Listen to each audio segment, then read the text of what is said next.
अब आ जाते हैं हम बेसिक्स पर, जो कि है पाइथन के बारे में। Python is both a language and a tool as well. एक लैंग्वेज तो है ही है जैसे हम सबको पता है, लेकिन एक टूल भी है, क्योंकि बहुत सारे प्रॉब्लम्स को सॉल्व करने के लिए, रियल वर्ल्ड प्रॉब्लम्स को सॉल्व करने के लिए काम आता है। पाइथन वॉज क्रिएटेड बाय ग्यूडोविन रॉसम इन 1989। तो ये इसके फादर थे और उन्होंने 1989 में इसको बनाया। Inspired by his favourite show Monty Python, जो कि वो देख रहे थे, मॉन्टी पाइथन नाम का एक शो, एंड वहाँ से उनको ये पाइथन वर्ड का आया आइडिया, एंड उन्होंने ये नाम दिया हमारी इस लैंग्वेज को। अब इसके फीचर्स क्या होते हैं पाइथन के, कि ये बहुत सिंपल होती है। लाइक तुम कहोगे ना इंग्लिश ग्रामर जैसी लिखी होती है, जब तुम देखोगे इसे आगे वीडियोस में, तो या जब भी तुमने देखी होगी तो काफ़ी ऐसा लगता है जैसे कि इंग्लिश में खाली बातें लिखी हैं। तो बहुत इजी पड़ती है किसी भी बिगनर को, अगर कोई नॉन टेक बैकग्राउंड से भी आता है, तो मोस्टली प्रेफर कि वो सिंपल सी सिंपल कोई आसान सी लैंग्वेज सीखे, तो वो पाइथन ही होती है मेजरली। अभी यहाँ पर ओपन सोर्स की बात है कि पाइथन एक ओपन सोर्स लैंग्वेज है। क्यों? क्योंकि इसका जो सोर्स कोड है कि क्या कैसे रहने वाला पूरा, ये सब ना ओपन सोर्स करा गया है, और इस पर कोई भी कंट्रीब्यूट कर सकता है। मतलब अगर कोई उनको बग दिखता है कि यार ये चीज़ कुछ गलत है, तो वो उसमें अपने रिक्वेस्ट पुल कर सकते हैं वगैरह वगैरह। एंड या फिर उनको कोई और फीचर भी देना है, तो अपने हिसाब से वो चीज़ ओपन सोर्स में कंट्रीब्यूट कर सकते हैं। और उसके थ्रू पता है, वो ओपन सोर्स का कंट्रीब्यूशन बहुत बड़ी चीज़ होती है एक्चुअली। तो अगर तुम्हारे रिज्यूमे में ये चीज़ होती है ना कि ओपन सोर्स तुमने कंट्रीब्यूट किया है, वो एक्चुअली तुम्हारी जो वो रिक्वेस्ट थी वो एक्सेप्ट भी हुई है, और वो कंट्रीब्यूशन एक्चुअल में हो पाया है, बहुत बड़ी बात होती है ये एक्चुअली। एंड पोर्टेबिलिटी के ऊपर आते हैं अब अगली चीज़, कि अगर तुम एक पाइथन का कोड विंडोज़ में लिखोगे, जो मोस्टली सब लोगों के पास होता है अपना लैपटॉप या कंप्यूटर में, तो तुम अपने विंडोज़ में अगर कोई कोड लिखोगे, तो वो तुम्हारे मैक में भी चलेगा, वो तुम्हारे लिनक्स में भी चलेगा, ठीक है। सो वो पोर्टेबिलिटी होती है, मतलब पाइथन का सेम कोड उन जगहों पर भी चल सकता है, उन सिस्टम्स में भी चल सकता है। Embeddable and extensible.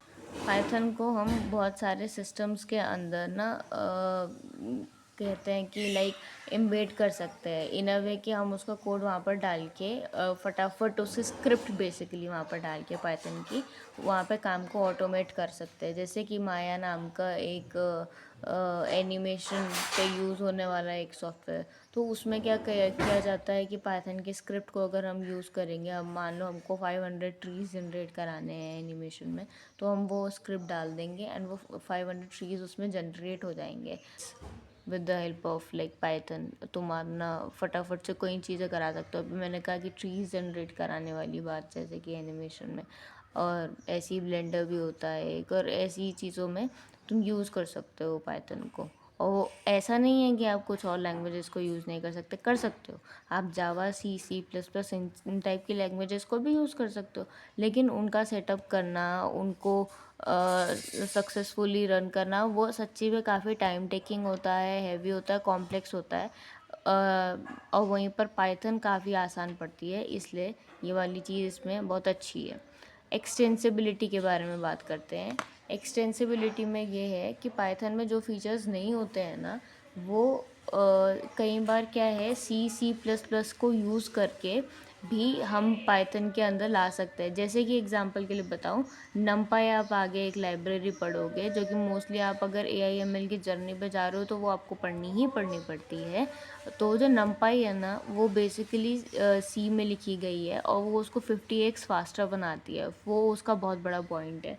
और जो अगर आपको अभी के लिए ये चीज़ समझ में नहीं आ रही है, कोई बात नहीं, बट ये है कि कई बार जो चीज़ें पाइथन में नहीं पॉसिबल होती है, अगर किसी काम को करने के लिए कोई तरीका नहीं है पाइथन में, तो वो काम को तुम सी प्लस प्लस ऐसे लैंग्वेजेस को यूज़ करके भी कर सकते हो। मतलब एक्सटेंसिबल होता है, और वही काम फिर हो सकता है। तो ये पाइथन की फ्लेक्सिबिलिटी है बेसिकली। वही काम तुम किसी और लैंग्वेज में नहीं कर सकते, या फिर वो काफ़ी मुश्किल हो जाता है। Python can be easily interpreted, no worry for processing power. मतलब आसानी से इंटरप्रेट होती है, ठीक है। मतलब क्योंकि ये इंटरप्रेटेड लैंग्वेज है ना, ये कंपाइल होने वाली लैंग्वेज नहीं है। मतलब इसका कोड जो है वो लाइन बाय लाइन एग्जीक्यूट होता है, लाइन बाय लाइन। ऐसा नहीं है कि सारा एक साथ है, फिर वो क्या बोलते हैं डिबग हो रहा है, फिर तुम देख रहे हो कि वो जब मशीन लैंग्वेज में बदल रहा है तो वो कहीं पर सिंटेक्स एरर आ रहा है या सिमेंटिक्स एरर आ रहा है, वो सब के प्रोसेस में नहीं होता, वो एक एक एक एक लाइन को करता है। या तो एरर होगा तो वो नहीं रन करेगी, तुम उसका एरर ठीक करोगे, फिर जैसे तुम रन करोगे वो रन कर जाएगी, और एक एक एक एक एक एक लाइन उसकी रन करती है बेसिकली। यहाँ पर Python has huge libraries, data manipulation, adjustment, analysis and visualization, ये सब करने के लिए पाइथन के पास लाइब्रेरीज है। डेटा मैनिपुलेशन के लिए पेंडास है, एडजस्टमेंट वगैरह करने के लिए, एनालिसिस वगैरह करने के लिए, एंड विजुअलाइजेशन वगैरह करने के लिए भी यहाँ पर मैटप्लॉटलिब वगैरह होता है, सीबॉर्न होता है, आपका आपका वो नमपाई होता है। सो ये सारी लाइब्रेरीज़ को तुम यूज़ करते हो, तुम्हारे साइकिट लर्न है तुम्हारे को मॉडल्स वगैरह बनाने के लिए एंड और आगे सब कुछ तुम पढ़ोगे तो पाइथन के पास ये सब चीज़ें भी हैं, ये बता रहा है। ये ऊप्स भी फॉलो करता है क्योंकि ये कॉम्प्लेक्स प्रॉब्लम्स को स्मॉल प्रॉब्लम्स में ब्रेक कर ले और चीज़ों को आसान कर ले, तो ऊप्स जो है पाइथन में भी होती है। पाइथन एक इंटरप्रेटेड लैंग्वेज है which reduces the cycle of edit test debug as a no compilation step is required. मैंने ये चीज़ आगे ही बोल दी, मतलब पहले ही बोल दी थी कि जो एडिट टेस्ट और डिबग का साइकिल होता है ना कंपाइल होने वाली लैंग्वेजेस में, वो चीज़ यहाँ पर नहीं होती क्योंकि एक इंटरप्रेटेड लैंग्वेज है और यहाँ पर सबसे जल्दी काम हो रहा होता है कि एक एक लाइन को फटाफट करके वो आउटपुट उसका जनरेट कर रहा होता है, और वहीं जो कंपाइल होने वाली होती है पूरा इतना बड़ा पहले देखेगी सही है कि नहीं है, उसके बाद सही है तो चलेगा, जो भी एक लंबी प्रोसेस हो जाती है। अब Python is a REPL program, read evaluate print loop, मतलब जैसे ही तुम कुछ भी चीज़ को लिखोगे ना 2+2 उसको दोगे तो वो 4 करके दे देगा, मतलब फटाफट फटाफट वो चीज़ों को करता है। सो ये रीड इवेल्यूएट प्रिंट लूप होता है, उसको रीड करेगा इवेल्यूएट करेगा कि कितना होता है ये 2+2 और फिर उसको प्रिंट कर देगा, ये चीज़ों को कर सकता है, ठीक है।